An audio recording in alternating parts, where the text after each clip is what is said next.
السلام علیکم ورحمۃ اللہ وبرکاتہ۔ آج تاریخ 12 جولائی 2026 ہے، اور سوشل میڈیا کے اوپر ابھی بھی سلمان ندوی اللہ والا تھا نہیں تھا، اس کی مغفرت کی دعا کی جا سکتی نہیں کی جا سکتی وغیرہ وغیرہ بحثیں چھڑی ہوئی ہیں۔ دراصل مسئلہ جو ہے وہ سلمان ندوی کی ذات نہیں، بلکہ قیامت تک آنے والے فتنے ہیں۔ سلمان ندوی کا فتنہ تو ابھی آیا، حال ماضی کے اندر ابو لالا مودودی کا فتنہ، اس سے پہلے غیر مقلدیت کا انگریزوں کے ذریعے سے پیدا کیا ہوا فتنہ، یا رضا خانیت کا فتنہ ہو، اس سے پہلے دین الہی کا فتنہ، ابو الفضل اور فیضی بہت بڑے زمانے کے عالم سمجھے جاتے تھے، کہے جاتے تھے، ان کا فتنہ۔ فتنے کا طریقہ بہت آسان رہتا ہے، بس ایک شوشاہی چھوڑنا تھا کہ اللہ کا کلام جو ہے قرآن شریف ہے وہ مخلوق ہے یا اللہ کا کلام ہے۔ زمانے کے کہے اور سمجھے جانے والے اہل اللہ بھی سب کام پہ لگ گئے، پوری دنیا کے اندر فتنہ برپا ہو گیا۔ اللہ جزائے خیر عطا فرمائے اور امت کی طرف سے بہترین بدلہ عطا فرمائے۔ حضرت امام احمد بن حنبل رحمۃ اللہ علیہ کو انہوں نے ڈٹ کے اس کا مقابلہ کیا اور اس فتنے کو ختم فرمایا۔ تو اس طرح کے جو اس دور کے فتنے تھے، مرجیہ ہے اور قادریہ ہے، جباریہ ہے، جہمیہ ہے اور معتزلہ ہے، اور اس سے پہلے حضرت علی رضی اللہ تعالیٰ عنہ کے زمانے میں خوارج کا فتنہ، بلکہ خود رسول اللہ صلی اللہ علیہ وسلم کی حیات طیبہ میں مسلمہ بن کذاب نے بھی دعویٰ کر دیا تھا نبوت کا۔ تو فتنے آتے ہی چلے جائیں گے۔ اصل مسئلہ جو ہے وہ یہ ہے، وسوسہ ہے۔ یہ جتنے فتنے ہیں یہ وسوسوں کی شکل میں آئیں گے، اور جب وسوسہ ہوتا ہے تو عالم یا غیر عالم سب وسوسوں کا شکار ہو جاتے ہیں۔ ایک ساتھی نے فون کیا مجھ سے کہ آپ کیا کہتے ہیں سلمان ندوی کے بارے میں؟ سلمان ندوی اللہ والا تھا یا کافر تھا، مسلمان تھا، اس کے لیے مغفرت کی دعا کر سکتے ہیں نہیں کر سکتے، اس کو رحمت اللہ علیہ کہہ سکتے ہیں نہیں کہہ سکتے؟ اور سجاد نعمانی صاحب تو ان سے زیادہ آپ سمجھتے ہیں کیا شیعت کو؟ حضرت مولانا منظور نعمانی رحمۃ اللہ علیہ کے صاحبزادے ہیں، انہوں نے تو اس سلسلے میں بڑا کام کیا ہے۔ مودودی جماعت اسلامی، ابو لالا مودودی کا بھی انہوں نے رد کیا، اور شیعہ ہیں ایرانی انقلاب ہے اس کا بھی انہوں نے رد کیا۔ سجاد نعمانی صاحب تو مفکر اسلام ہیں، وہ کہہ رہے ہیں کہ تہجد میں چونکہ انتقال ہوا ہے تو ان کا حسن خاتمہ سمجھا جائے گا، اور ان کی سیئات کے اوپر حسنات غالب تھی۔ 1800 کلومیٹر کا سفر کر کے اور لکھنؤ پہنچے تعزیت کی۔ اور سلمان عفان منصور پوری بھی بہت بڑے آدمی ہیں ماشاءاللہ، وہ بھی امروہہ مدرسے کے شیخ الحدیث ہیں، اتنے بڑے شیخ الحدیث 407 کلومیٹر کا سفر کر کے سلمان ندوی کے یہاں پہنچے، تعزیت کی۔ فلاں مولوی صاحب نے کہا میں بیرون ملک میں سفر میں ہوں لیکن امت نے بہت بڑا فقیہ کھو دیا ہے، آپ کا کیا کہنا ہے اس بارے میں؟ تو ہم نے ان سے عرض کیا بھائی دیکھو، اللہ ہمیں موت تک اس چیز سے بچائے کہ دینی مسائل میں اپنی ذاتی رائے دیں، اور خاص کر کے جو چیز قرآن اور حدیث سے ثابت ہو۔ یہ بھی آج کل بہت بڑا دھوکہ ہے کہ حضرت کے تفردات ہیں، کچھ چیزیں ایسی ہیں شریعت میں جن کو جبرائیل علیہ السلام آسمان سے آ کے بھی ان کو حلال نہیں کر سکتے۔ شراب کا حلال ہونا یہ ناممکن بات ہے، چاہے عاصم الحکیم کر کے اہل حدیثوں کا بہت بڑا شیخ یہ کہتا ہو کہ چونکہ الکوہل کی وہ مقدار جس سے نشہ نہ ہوتا ہو وہ پینے میں کوئی حرج نہیں ہے، میں خود بیئر پیتا ہوں، یہ عاصم الحکیم کا الفاظ ہیں، جس کے لاکھوں فالوور ہے یوٹیوب پہ، سلفی اہل حدیث۔ حالانکہ میں نے کہا نا وسوسہ ہوتا ہے، جب علم مکمل نہیں ہوتا ہے تو کوئی بھی آدمی بخاری شریف کے حوالے سے کوئی بھی حدیث بیان کرتا ہے، لوگ دھندے پہ لگ جاتے ہیں۔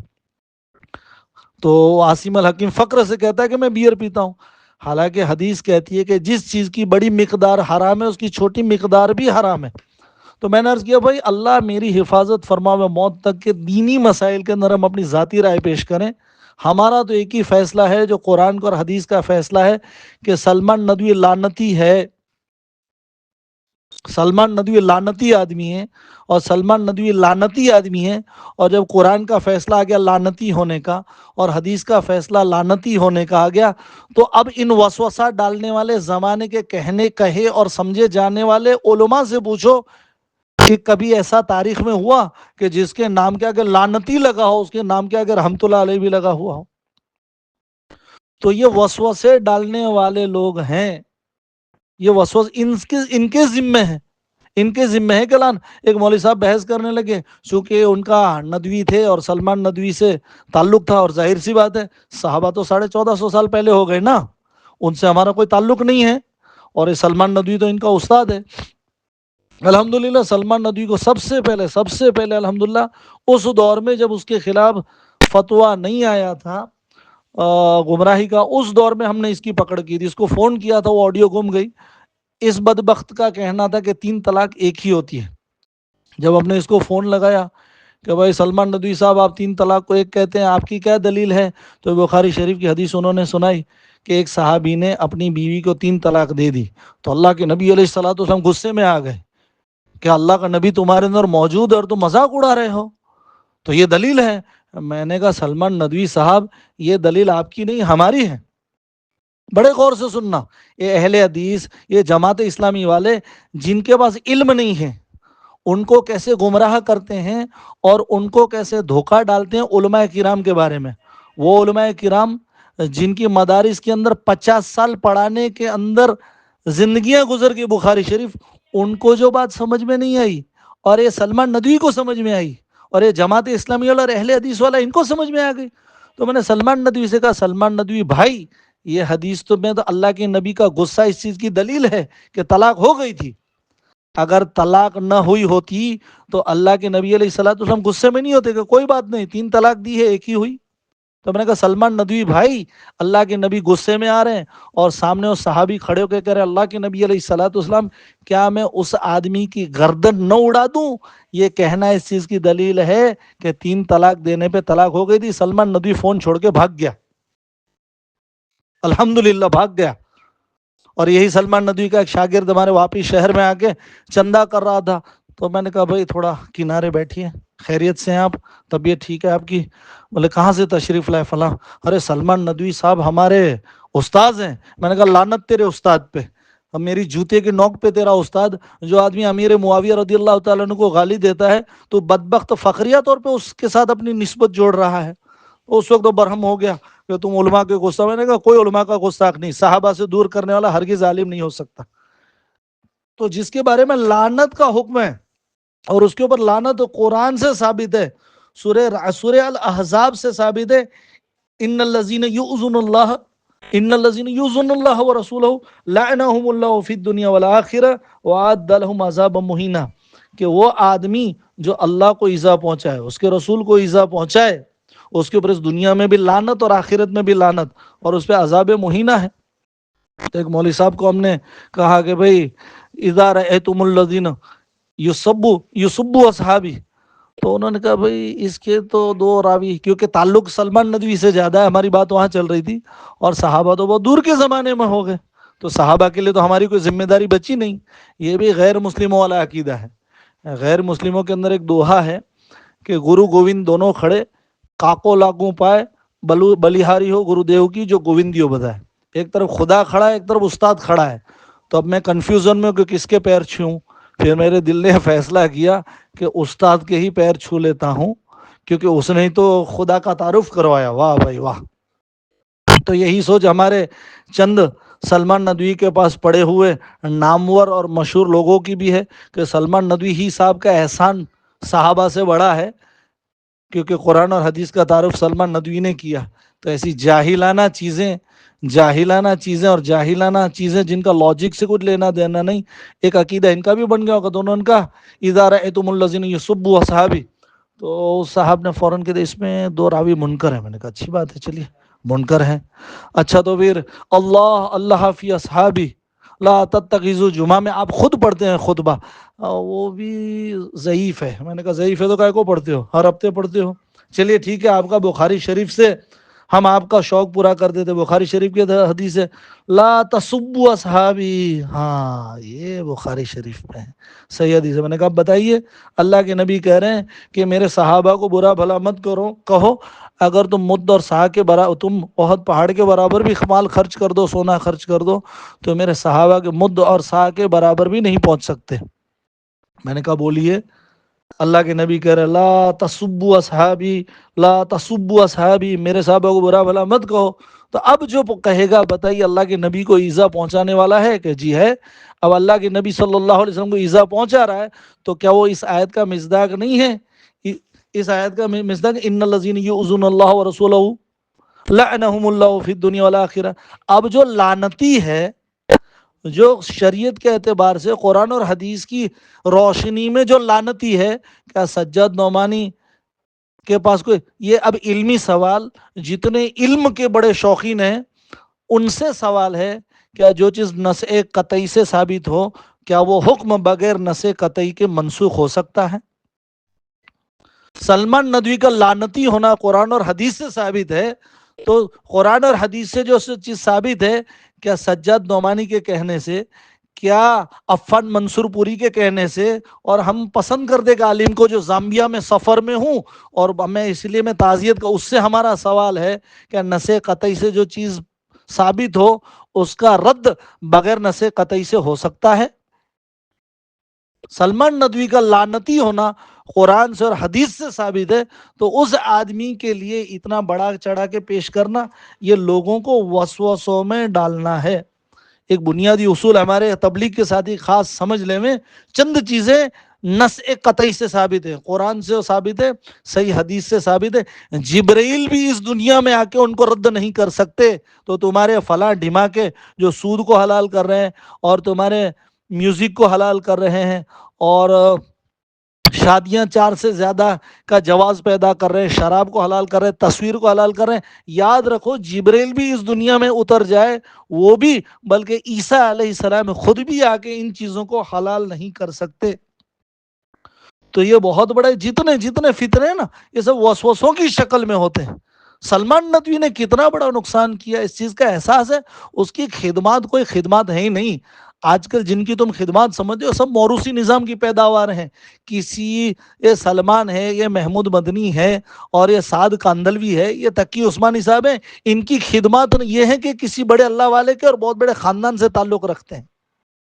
ان کی خدمات جو قرآن اور حدیث کے خلاف لوگوں کو بولے، اور کوئی کہے کہ ایک ہی چیز تو بولیے، تو ایک عالم ایک چیز کو، عاصم بن حکیم وہ شراب کو حلال کرے گا، تقی عثمانی سود اور تصویر کو حلال کریں گے، اور خالد سیف اللہ رحمانی زندگی بھر خدمت کرتے رہیں گے، جوئے کو حلال کریں گے. تو ایک ایک چیز تو حلال ہی کرنی پڑے گی. پھر دین کہاں پہنچے گا؟ اس لیے یہ شخصیت پرستی جتنی ہے نا، یہ جتنے لوگ آج کل کے پیدا ہو گئے ہیں، کسی عیسیٰ علیہ السلام بھی آ کے بار بار سنیے چند چیزیں، اور کوئی آدمی یہ کہہ رہے کہ فلاں بزرگ نے زمانے کے اللہ والے نے کہا تھا اس لیے ہم نے مان لی. یہ دلیل ہرگز نہ دنیا میں قبول ہے نہ آخرت میں قبول ہے. ہم چاروں اماموں کے مقلد فروعی چیزوں میں ہیں. ہم چاروں اماموں کی تقلید جو ہے وہ فروعی مسائل میں کرتے ہیں. عقائد میں کسی کی تقلید نہیں ہے. عقائد کے مسئلے میں کسی کی تقلید نہیں ہے. عقائد کے مسئلے میں کسی کی تقلید نہیں ہے. دین کی بنیاد قرآن ہے، حدیث ہے، سنت ہے. ان تینوں چیزوں کے سب سے بڑے گواہ جو ہیں وہ صحابہ کرام ہیں. اس آدمی نے قرآن کو، حدیث کو اور سنت رسول اللہ صلی اللہ علیہ وسلم کو شک میں ڈالا. اس کی کون سی خدمت سجاد نعمانی صاحب کہہ رہے ہیں؟ کون سی خدمت؟ یہ تینوں چیزیں ہی تو بنیاد ہے ہمارے لیے. قرآن کو نازل ہوتے ہوئے صحابہ نے دیکھا، جو تواتر سے جو ہم تک پہنچا یہ قرآن شریف صحابہ کے ذریعے سے پہنچا. اللہ کے نبی علیہ الصلوۃ والسلام کی احادیث مبارکہ صحابہ کرام کے ذریعے سے پہنچی. رسول اللہ صلی اللہ علیہ وسلم کی کون سی چیز سنت ہے یہ صحابہ کرام کے ذریعے سے پہنچی. صحابہ واسطہ ہیں اور محدثین کا اصول ہے فن حدیث کے اندر اصول سیکھا کہ صحابہ کے اوپر جرح نہیں کی جا سکتی ہے، صحابہ کے اوپر طنز نہیں کیا جا سکتا، صحابہ کے اوپر کوئی عیب نہیں نکلا. ان کی عدالت، ان تمام صحابہ عدول ہیں، یہ اصول مان لیا گیا ہے. اور جب صحابہ شک والے ہو جائیں گے تو قرآن خود بخود شک والا ہو جائے گا. احادیث مبارکہ تمام کی تمام شک کے دائرے میں آ جائیں گی، اور سنت رسول اللہ صلی اللہ علیہ وسلم بھی شک میں آ جائیں گی. سلمان ندوی صاحب کی غلطی بہت، ارے سجاد نعمانی صاحب ان کی سیئات پہ حسنات غالب ہے. اللہ اکبر. یہ کہہ رہے ہیں کہ ہم تمام کے تمام صحابہ کو سب سے پہلا اصول سنت والجماعت کا اہل سنت والجماعت کا سب سے پہلا اصول ہے کہ تمام کے تمام صحابہ عادل ہیں. اس اس اصول کو اس نے توڑا ہے. اس نے کہا طلحہ اور زبیر اور ان کے اور حضرت عائشہ رضی اللہ تعالیٰ عنہ کا ہم ان کی عدالت کو نہیں مانتے، ہم احادیث کو چیک کریں گے.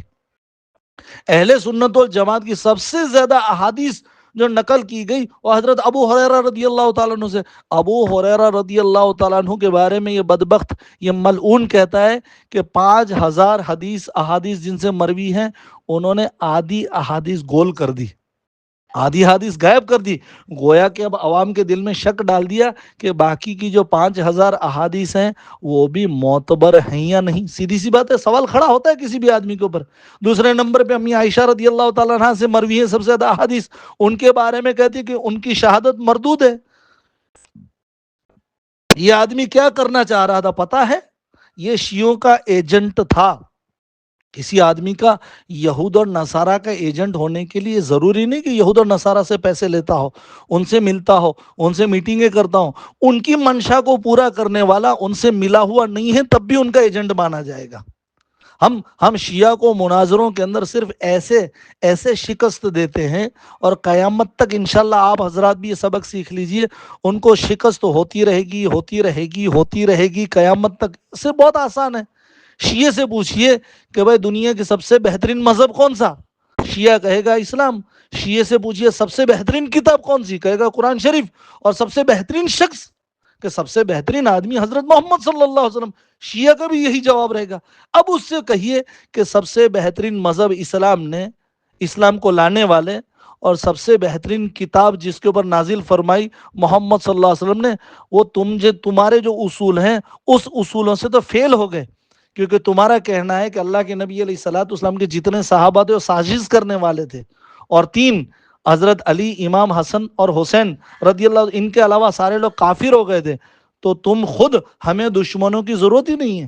تم خود اپنی زبان سے ثابت کرے ہو کہ قرآن شریف نہیں اسلام اچھا مذہب ہے، نہیں قرآن شریف اچھی کتاب ہے، نہیں حضرت محمد صلی اللہ علیہ وسلم اچھے انسان ہیں. کیونکہ یہ تینوں اچھے ہوتے تو سب سے پہلی جماعت انسانوں کی جو اسلام کی بیچ جو تیار کی تو اچھی ہونی چاہیے.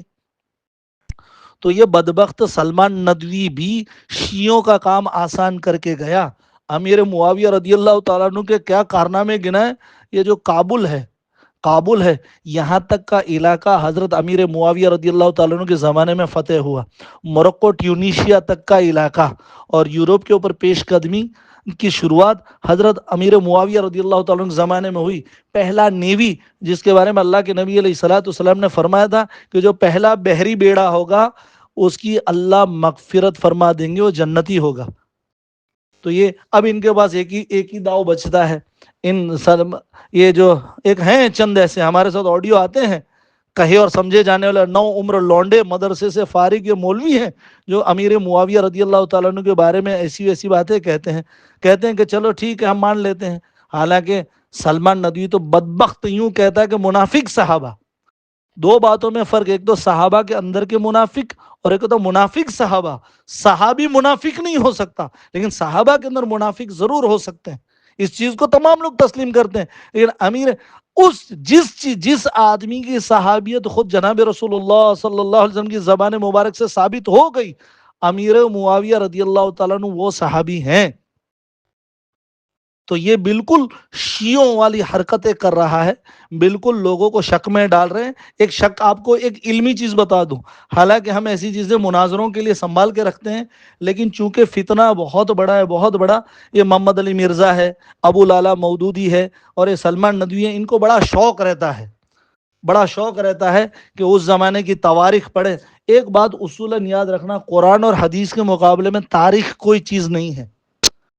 جب نہ ماننا ہو تو غیر مقلد و جماعت اسلامی والے اور شیعہ حدیث پہ بھی اعتراض کر دیتے ہیں، اور ماننا ہو تو تاریخ کی کتاب. حضرت اللہ کے نبی علیہ الصلوۃ والسلام اس دنیا سے چلے گئے، قرآن کا سلسلہ ختم ہو گیا، احادیث کا سلسلہ ختم ہو گیا.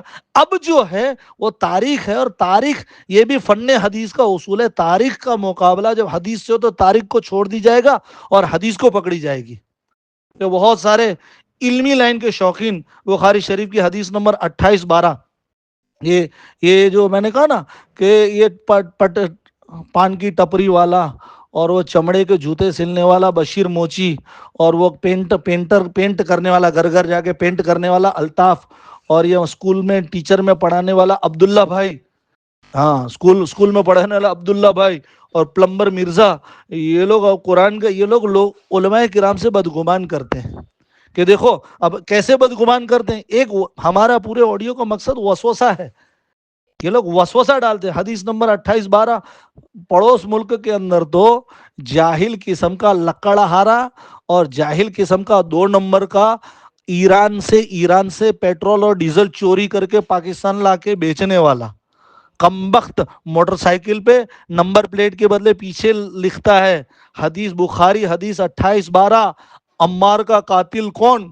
یہ جاہل جیسے کہ وہ، اور یہ لوگ بھی دھوکے میں پڑ جاتے ہیں کہ حدیث نمبر 2812 میں کیا ہے کہ اللہ کے نبی علیہ الصلوۃ والسلام کی حدیث ہے کہ عمار کو باغی جماعت قتل کرے گی، عمار ان کو جنت کی طرف بلائے گا اور یہ ان کو جہنم کی طرف بلائیں گے۔ واہ بھائی واہ، ماشاء اللہ، ثابت ہو گیا کہ امیر معاویہ رضی اللہ تعالیٰ عنہ جہنمی ہیں۔ یہ اب عوام کو تو پتہ بھی نہیں، عوام فوراً کہے گی دیکھو بخاری شریف کا حوالہ، اور ہمارے علماء نے تو کبھی بتایا نہیں، علماء سے بدگمان، اور محمد علی مرزا پلمبر مرزا تمہارا امیر، اور یہ چند 9 عمر لونڈے جو ہندوستان کے اندر ندوہ سے فارغ ہیں، اور یہ ان کا بڑا امیر یہ سلمان ندوی صاحب، بڑی خدمات تھی حضرت کی۔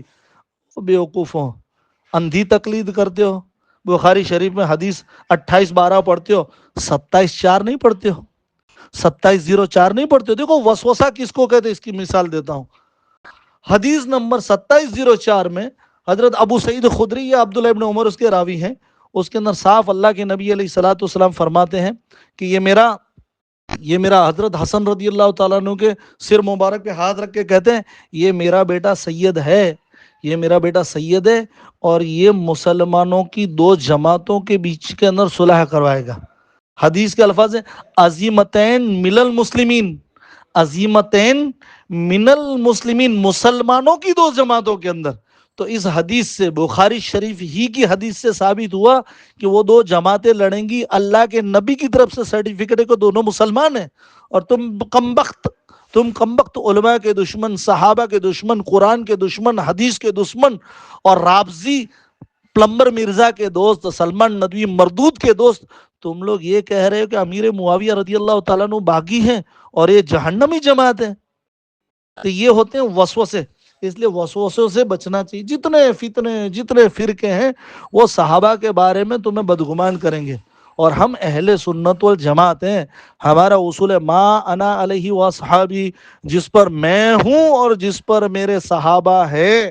صحابہ کے بارے میں، صحابہ کے اوپر بولنے والا بہت بڑے محدثین کے، بہت بڑے بڑے محدثین کے قول ہے کہ وہ کتا ہے، اس کے اوپر لعنت کرو۔ اور چند چیزیں ہمارے تبلیغ والوں کو بھی بڑی ناگوار گزرتی ہے، وہ اخلاق کے اعتبار سے صحابہ سے بھی بڑے ہوئے سمجھتے اپنے آپ کو، حالانکہ بڑے غور سے سن لو، دنیا کی ہر چیز میں معافی ہے، اللہ کے نبی علیہ الصلوۃ والسلام کی سیرت سے ثابت ہے، ہر چیز میں صبر کیا جائے گا۔